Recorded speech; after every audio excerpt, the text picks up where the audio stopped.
What's up, everybody? Welcome to a special edition of the Taj Longino Show. I'm with the champ again. Yes, But sir. tonight, they tried to, they didn't do it fair, man. What happened? Talk to me. Man, there's a lot of politics in boxing and different things like that. I've been hearing so many stories, like it's been going crazy, why it takes so long for the count. And when I go back and look at the tape, I'm thinking the same thing, like why it takes so long. Like I know in this state they say they have to get approval to start the count, but I'm like, I just saw my man Joe Hinks. When he got dropped, they started the count immediately.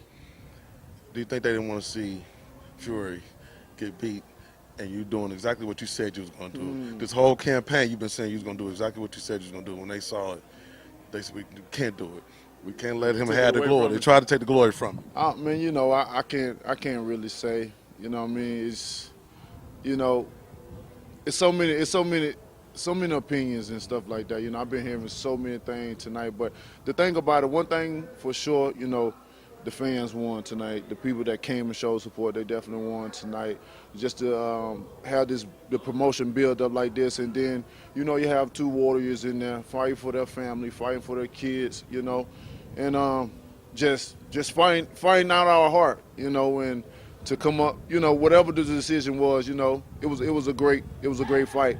But that count definitely didn't start immediately, and when I'm looking at the cameras, I'm looking at people's videos where they timed it, Instagram ain't gonna let it go. Bruh, They ain't gonna let it slide. It's crazy. They're not gonna let it It's slide. crazy, but I don't want to complain too much because cause it's like, what can you do? You know what I'm saying?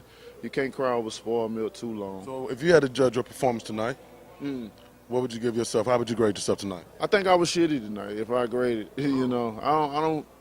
At least that's the way I felt. Of course, you're gonna be your biggest critic yourself. That's how I felt, because it was certain things that I knew not to do, but I override it. I allowed myself to do, just like I was forcing the right hand. I was forcing myself to knock him out. When I know that when I force myself to try to do that, I don't get it done in a fashionable time, nor do I look good in a fashionable way of trying to do it. But it did feel like he had baby oil on his face, though. I ain't gonna lie about that now. I'm like, Now, the last time we spoke, you said you had the ability to baptize people. You had to go out there and do Lord's will. Did you feel like you did that tonight? I definitely baptized. Man, I saw this man's eyes go in the back of his head. Okay? In the back of his head. And I look immediately to my wife. I'm like, it's over. That thing, I know, I'm turning around. He's getting up. I'm like, how the hell he get up, though? Forget the count. The count was slow. The count was slow. So it gave him a good time to readjust and get his marbles back together. But, like you said, Now, what can you do? I know everybody wants to know this. I know you probably don't know this. That's premature. But if you had to go ahead and choose your next opponent, who would that be? I love to have the Joshua fight, So we'll see what happens, because I know Fury is not going, the rematch is not going to be immediately. I know that for sure. And so why not? Why not? But, I'm going to have my mandatories probably crying. My mandatory crying, maybe. But who knows, man? I love to have that Joshua fight so there can be one champion, one face, one name. Now, the other day you went viral. You had to check somebody. Our own kind. Our own kind. What did you? If you could say something to the brother now, after it all's blown over, if you could say something to him now that you probably didn't get a chance to say at that very moment, in the heat of the moment, what would you say to him? I think I covered everything, because I speak from my heart, you know what I'm saying?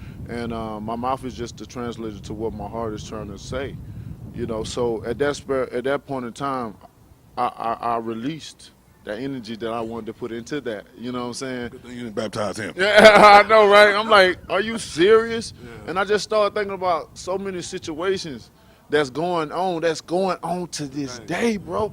Where I'm from, police shot a guy in Birmingham. Thought he was the shooter in the mall.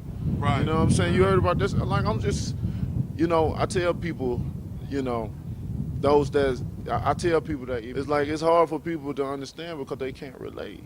You know, if you can't relate, then you're gonna be puzzled. You're gonna be confused of what in the hell are they talking about.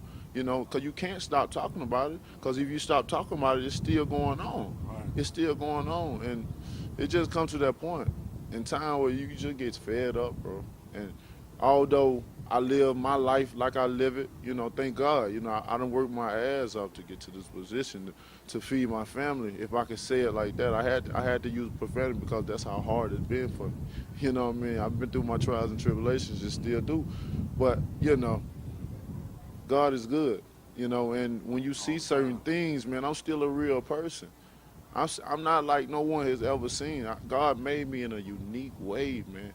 He made me in such a way to really be a king, to really lead the people. And when you're leading the people, you can't feel a certain type of way. You can't have a certain type of ego feeling like you better than everyone. Speaking on that, let me follow that up with this. You got kids out there that getting bullied, and they don't know how to handle the situation. What can you say to them? How did you what inspired you to become a boxer? Was it something that happened? Was it something they can relate to, where you can give a message to them to like, look, hey, this is a way to release some of that frustration and anger? Yes. Well, I got into boxing because of my daughter. She was born with spinal bifida. So during that time, I was in college, and I had to quit that. And I was looking for money. My goals was to be a professional athlete, but we knew we had to, the sport that I wanted to participate in, to being that professional athlete, you had to go to school for, So, I had a friend in college, and we used to always talk about what we want to do in and out of life and what we was trying to do to get there. He said, I should start boxing. And I thought it was a great idea as well, too, because I handled myself very well street-wise. But that's negative, you know what I'm saying? But I had to defend myself because Daddy always taught us to defend ourselves now, and I had to be the one to protect my brothers and sisters. Now, if something happened to them and I come home, he gonna whoop me. Yeah. You know what I'm saying? So, so I thought I'd try it out, and then we just went to the gym, man. It's just I was in the right place at the right time, man. You can feel it. You can feel it, and I just thank God. I just thank God, and here I am now. But everything is for my kids. But what was the last question you had to that? Because I got so deep up in it, I'm thinking about my kids. I done forgot. But man, I miss them right now. So what did you want your legacy to be in boxing? I mean, you're undefeated, and even with the situation tonight, how much longer do you think you'll go? Oh no, I think I got like 10 years or less. And I'm more on the less side of things than anything. You know what I mean? This is a dangerous sport. This is a business that people get hurt. You get hurt, and when we getting hit in the head and knocking people on the floor and stuff like that, like you got to keep in mind your brain is not supposed to be shooken in that type of way. And every time that happened, every time a guy get knocked out or he getting hit in the head where it's shaking the brain in a dramatic way, his mind is deteriorating. He's going to lose it. It may not happen today. It may not happen tomorrow. It may not happen in a week's time or months. But over time, it starts tearing apart, and then you get to that point, and people are like, why is he going crazy now, man? You heard about what's his name? He just went crazy now. And they always thinking it's the last knockout. But it was probably their first knockout. The last night it just had enough. It already got to his form. It was too late, and this is what we do for the fans. I tell fans, man, we risk our lives for your entertainment. That must be respected, So what would Deonaty Wilder do after boxing?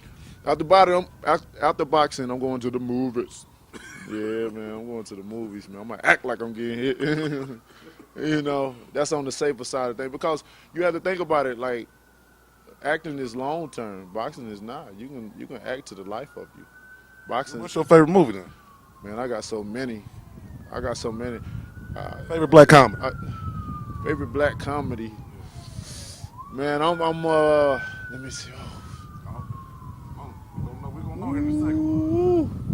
what's my man? I can tell you my favorite black man. Well, you give me the brain freeze. He my man too. He passed away though. What's my man? I don't get the brain. Yes, sir. That's my favorite of all time though. That man right there he just make you laugh with that voice, man. Shit, you know? I can't do it well, but he was one of the king though. It's a lot of great ones though. You know what I mean? It's a lot of great ones. You know, laughter brings, you know, positive energy as well. You know, when you laugh, you know, it's a healing. You know, when you laugh, that's why people walk around smiling. You know, it takes more muscles in your face to frown than to smile.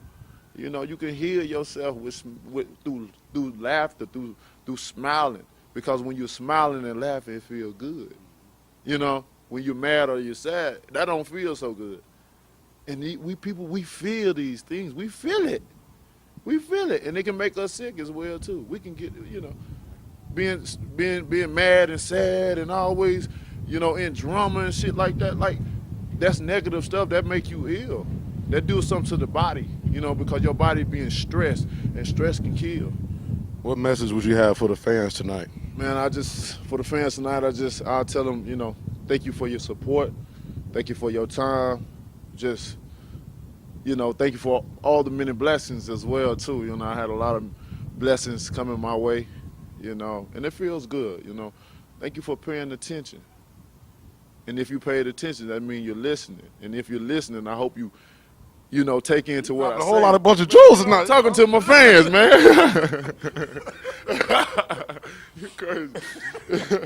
But, you know, just, you know, and if you're paying attention, that means you're obtaining knowledge. And if you apply the knowledge to your life, you become wise, and that's the only way you become wise. Because age don't make you wise, you know. It's the knowledge that make you wise. If you don't have knowledge, if you don't have knowledge, but the key to it to apply it to your life, then you can't be wise, you know. So you can be young and be wise. From an interview to motivational speaking to educating. Yeah, appreciate it. Deonaty Wilder, man, Ty's Longino Show. LA Squad! Thank you, man. Appreciate it.